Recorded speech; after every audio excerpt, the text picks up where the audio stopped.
En esta práctica se realizó de manera experimental el diseño de un sedimentador en los laboratorios de operaciones unitarias. Esta práctica fue realizada por los integrantes Pablo Barbosa, Manuel Cabrera, Tiffany Lambis, Paulo Pérez y Paula Rodero. En resumen, los métodos de separación son muy usados en la industria para la separación de compuestos o sustancias. Uno de los métodos más usados es el de la sedimentación, el cual es un método de separación sólido-líquido en el cual, mediante efectos de la gravedad, los sólidos que están en suspensión en un líquido caen en el fondo de un recipiente o tanque de sedimentación. Objetivos. Como objetivos tenemos realizar el diseño de un sedimentador industrial para tratar soluciones de 50 y 100 gramos por litro de carbonato de calcio. Calcular la velocidad de sedimentación para cada una de las soluciones. Emplear métodos gráficos para determinar el punto crítico de las soluciones y determinar el área del sedimentador con base en valores de caudal requeridos para procesos industriales. Introducción. La sedimentación consiste en la separación por acción de la gravedad de las partículas suspendidas cuya densidad es mayor a la del fluido en donde se encuentran. También se define como sedimentación a la operación unitaria que a nivel industrial usa este principio para retirar sólidos de fluidos que no pueden ser separados por su finura. Esta operación de separación es muy importante debido a que industrialmente hace parte de la potabilización del agua y el tratamiento de aguas residuales, en donde se reduce la contaminación acumulada en ellas, esto a través de equipos conocidos como sedimentadores. Sedimentación. Como bien ya sabemos, es una separación sólido-fluido donde partículas sólidas de una suspensión más densas que el fluido se separan de este por acción de la gravedad.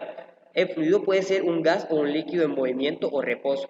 Uno de los objetivos es producir un efluente clarificado y un lodo con una concentración de sólidos adecuada para su manejo y tratamiento. Las partículas sedimentadas se ven afectadas por una fuerza externa, ya sea gravitacional como en nuestro caso, o una fuerza eléctrica o magnética. Esta separación mecánica se clasifica en sedimentación libre, floculenta y zonas o interferidas, de acuerdo a características como la concentración inicial a la suspensión, la tendencia de las partículas a interactuar y por la manera como sedimenta el material suspendido. La sedimentación libre se presenta cuando la concentración de la suspensión es baja, por lo cual se hace sedimentación por partículas discretas separadas sin interactuar entre ellas. Sedimentación floculenta. En una suspensión con partículas coloidales, esta se flocula durante el proceso de diferentes tamaños o densidades de las partículas suspendidas, por la adición de un agente químico coagulante. Sedimentación interferida. A concentraciones relativamente altas, las partículas interactúan entre sí por estar a distancias reducidas al momento de sedimentar. En el proceso de sedimentación interferida, o por lotes, se distinguen varias zonas. La zona A, que vendría siendo nuestro efluente clarificado, o zona de sedimentación libre. La zona B, que viene siendo la zona de sedimentación interferida. La zona C, o zona de transición, que es donde pasan esas partículas del efluente clarificado a la concentración de los lodos en el fondo del equipo o en la probeta que se vaya a utilizar. La zona D es la zona de compresión de lodos. Ecuaciones para el diseño de un sedimentador. Para este proceso experimental se medirá la velocidad de sedimentación de dos soluciones de carbonato de calcio a dos concentraciones diferentes, a 50 y a 100 gramos por litro. La ecuación 1 se utiliza para calcular la altura en cada punto de la probeta. La ecuación 2 se utiliza para calcular la velocidad de sedimentación. La ecuación 3 se utiliza para calcular la altura final de la interfaz. La ecuación 4 se utiliza para calcular la velocidad de remoción del lodo espeso. La ecuación 5 se utiliza para el cálculo de la velocidad de remoción del efluente clarificado. Y la ecuación 6 se utiliza para el cálculo del área del espesador. Esta última ecuación es donde se verá reflejado la escala a nivel industrial. Método de Talmage y Fitch. Para obtener los criterios básicos para el dimensionamiento de un sedimentador, Talmage y Fitch proponen a partir de la experimentación por lote, con los datos de altura y tiempo representados en una gráfica, trazar una tangente a la curva y calcular la pendiente. Este proceso se verá aclarado posteriormente en la parte de cálculos. Experimentación. En experimentación se utilizaron materiales como la probeta 1 litro, las soluciones de carbonato de calcio a 50 y 100 gramos por litro, el agitador y un cronómetro. Paso 1.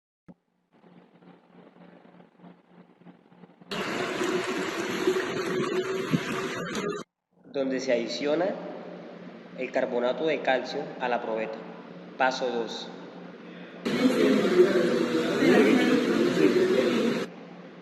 Se agita la solución en la probeta. Paso número 3. En el paso 3 podemos ver cómo al pasar el tiempo va disminuyendo esa concentración y se va sedimentando en el fondo de la probeta. También cabe aclarar que vamos tomando cada volumen y anotándolo a medida que pasa el tiempo. También podemos ver cómo aparecen las zonas del efluente clarificado, la zona de transición y la zona de concentración de los lodos. Paso 4.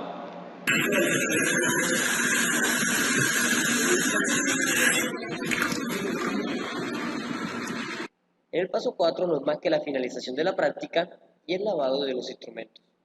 Muy bien, continuando con el video, entramos a la parte más importante y en la parte de los cálculos, que es donde vamos a comprobar si realmente cumplimos con el objetivo principal, que es corroborar el área de un sedimentador a escala industrial con respecto a datos experimentales obtenidos en el laboratorio.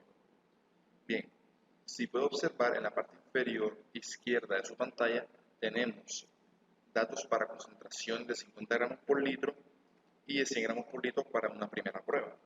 Y observe que también tenemos para segundas pruebas datos de concentraciones de 50 gramos por litro y de 100 gramos por litro.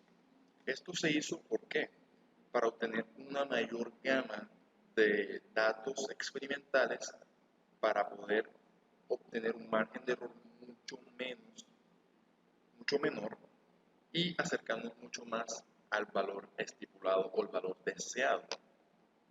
Entonces, para la concentración de 50 gramos por litro, tenemos esta tabla, como puede observar en pantalla, en donde tenemos el volumen en mililitros del sedimentador a cada laboratorio, que es la probeta.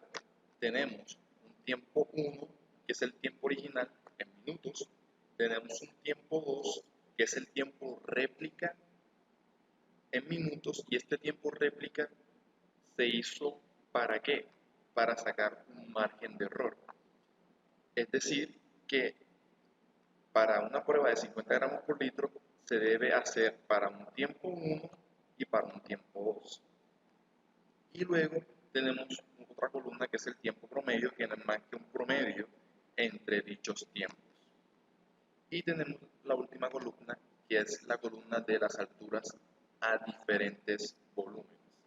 Entonces, ¿cómo se procede a obtener estos datos? Primero que todo, se sabe por experiencia que la probeta utilizada para el sedimentador a escala laboratorio tiene una capacidad máxima volumétrica de 100.000 litros. En los tiempos 1, 2 no se marca absolutamente nada porque todavía no se ha comenzado la etapa de sedimentación de lodos con respecto al efluente clarificado. Es decir, el tiempo inicial para T1 y T2 es 0. El tiempo promedio, haciendo cálculos matemáticos, también es 0 y marcamos esta altura inicial, que es la altura máxima posible para nuestro sedimentador a escala laboratorio, que tiene un valor de 35.37 centímetros aproximadamente. Entonces, nótese que a medida que disminuya el volumen en 50 mililitros es donde se toman los respectivos datos. Es decir, que si comenzamos con el volumen máximo, que es de 1000, cuando veamos que en nuestra probeta marque 950, ahí marcamos o obtenemos un primer tiempo, y para la segunda prueba, cuando marque 950, tenemos otro tiempo. Y se toman las diferentes alturas. Entonces, esto se hace hasta llegar a un volumen mínimo de 150. Las alturas se calculan a partir de 950 por medio de la ecuación número 1 hasta un volumen de 150. Y nótese que la ecuación número 1 es dependiente del volumen actual, partiendo también de datos como el número de pi y el diámetro interno de nuestra probeta en centímetros, que se calcula con un pie de regla. Bien, en este segundo apartado tenemos los siguientes datos: concentración final, concentración inicial y altura inicial. Estos dos valores ya los tenemos. Esta altura inicial es la altura máxima posible para nuestro sedimentador a escala laboratorio, y esta concentración inicial es la concentración más baja que estamos trabajando, que es de 50 gramos por litro, que lo pasamos a centímetros cúbicos obteniendo una cantidad de 0.05. Pero este es el valor que en ningún momento se los he dado a expresar. Pues bien, este valor usted tendrá que buscarlo en literatura, específicamente concentraciones finales para sedimentadores a escala industrial, porque, reitero, lo que se busca a partir de datos experimentales, extrapolar hasta alcanzar o hasta hallar una altura adecuada para un sedimentador a escala industrial. Es decir, que estos valores, estos parámetros deben ser con respecto a lo que usted encuentre sobre sedimentadores industriales. En la literatura que hemos investigado encontramos que la concentración final para nuestro sedimentador industrial, que es el que vamos a extrapolar con datos experimentales, vemos que la concentración final es el 80% de lodos. Es decir, que el 20% correspondería entonces a lo que se está clarificando. Es decir, que esta concentración final va a ser el 80% de la concentración inicial, obteniendo un valor de 0.09 gramos por centímetro cúbico. Luego de hallar esta concentración final, se halla una altura final. La altura final se halla con la ecuación 3 previamente expuesta, obteniendo un valor de 19.65 centímetros aproximadamente. Y luego pasamos a LF, que es la velocidad de remoción de lodos, que se calcula mediante la ecuación 4. Entonces, como la ecuación interviene un parámetro adicional, que es el parámetro del tiempo final, este tiempo final en minutos se calcula gráficamente por medio del método de Talmet-Fetch. Hacemos un paréntesis y nos dirigiremos a las siguientes gráficas. En la parte izquierda de su pantalla, en la primera gráfica que estoy señalando, usted notará que tenemos tiempo versus altura. Este tiempo son los tiempos originales y tiempos de réplica para la concentración de 50 gramos por litro. Vemos una dispersión o el comportamiento exponencial decreciente en cuanto al original con respecto a la réplica. Esta gráfica más que todo la incluimos para denotar el comportamiento o la lejanía o cercanía que tienen los valores de T1 y T2 con respecto a la altura. Pero esta es la gráfica que nos interesa, que es el promedio de dichos tiempos. Esta gráfica usted tendrá que añadirle lo que se conoce como barras de error, que el programa de herramienta ofimática lo tiene incluido para ver cuán lejano o cuán cercano estamos de dichos valores de T1 y T2. Esto es un tiempo promedio con respecto a la altura, cabe resaltar, y este tiempo promedio es el que vamos a utilizar en el método de Talmet-Fetch para calcular el tiempo final, para poder calcular la velocidad de remoción por lodos. Entonces, el método de Talmet-Fetch es un método experimental para datos experimentales en el cual vamos a demarcar las siguientes líneas. Primero, cuando tengamos tabulados los valores, nos va a tener que arrojar un comportamiento exponencial decreciente en el cual vemos una asíntota, y cuando veamos esa asíntota, marcamos una línea recta con respecto a esa asintoticidad. Esta línea se conoce como altura o HF, altura final, que es la altura, por eso sí, mínima que llega a tener esa sedimentación. Luego de ello, se traza una línea perpendicular a la exponencial decreciente hasta que conecten un punto con respecto a la línea trazada para HF. Luego de que marquen un punto, nos vamos a el punto de inflexión, que el punto de inflexión es donde los datos se van volviendo asintóticos y con una velocidad mucho más rápida. Cuando marquemos este punto, marcamos una línea de 90 grados hacia el eje del tiempo en minutos, que es nuestro TF, con respecto a su altura a ese dicho tiempo, marcándonos así para esta concentración de 50 gramos por litro un eje de coordenadas de 4.9 para tiempo y 19.64 de H. Es por eso que obtenemos este valor de TF con respecto al método de Tamet-Fetch. Luego de ello se calcula por la ecuación número 4, arrojándonos un valor de 4 centímetros por minuto aproximadamente, y luego se calcula la velocidad del fluente gratificado con la ecuación número 5, que nos dio 3.2 centímetros por minuto. Luego de ello se calcula la velocidad de sedimentación, que esta también es obra del método de Tamet-Fetch. Entonces se calcula mediante un diferencial expuesto en la ecuación número 2.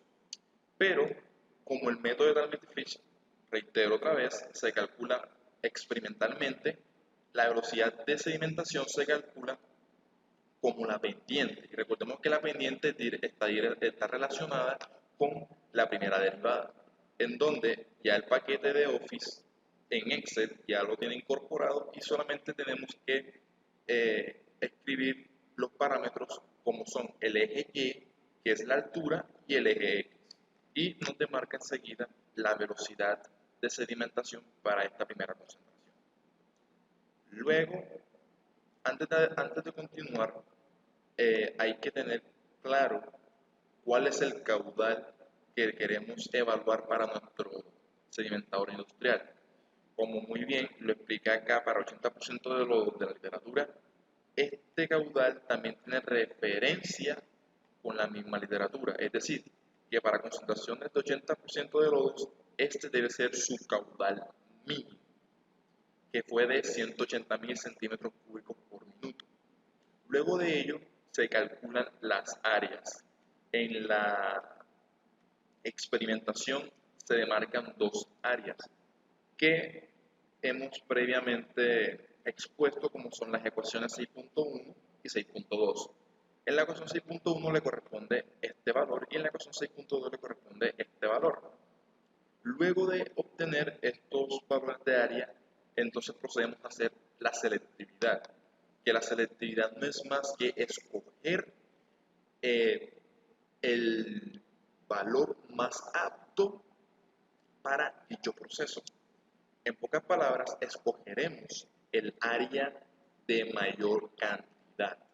Y el área que nos dio mucho mayor fue esta primera, que fue de 7.14 metros cuadrados con respecto a esta inferior, que fue de 5.61 metros cuadrados.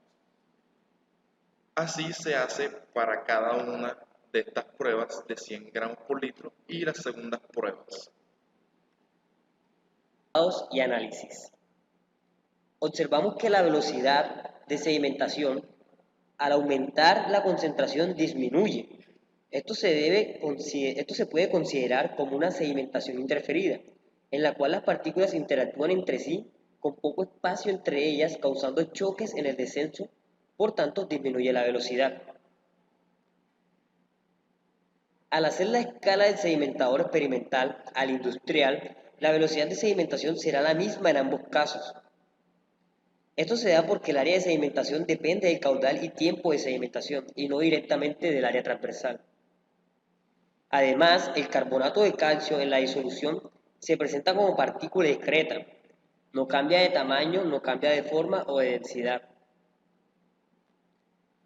Los resultados están sujetos a una desviación estándar medidos de forma gráfica, que corresponde a la variabilidad promedio de la muestra. Esto se presenta porque se trabaja con el promedio de datos de tiempo y altura de las réplicas realizadas. Conclusiones.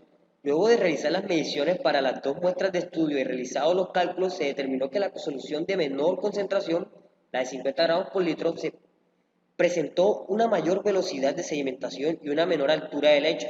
Esto se debe a que la solución de mayor concentración requiere un área de sedimentación mayor, mientras que para la toma de datos se utilizaron probetas de igual área transversal.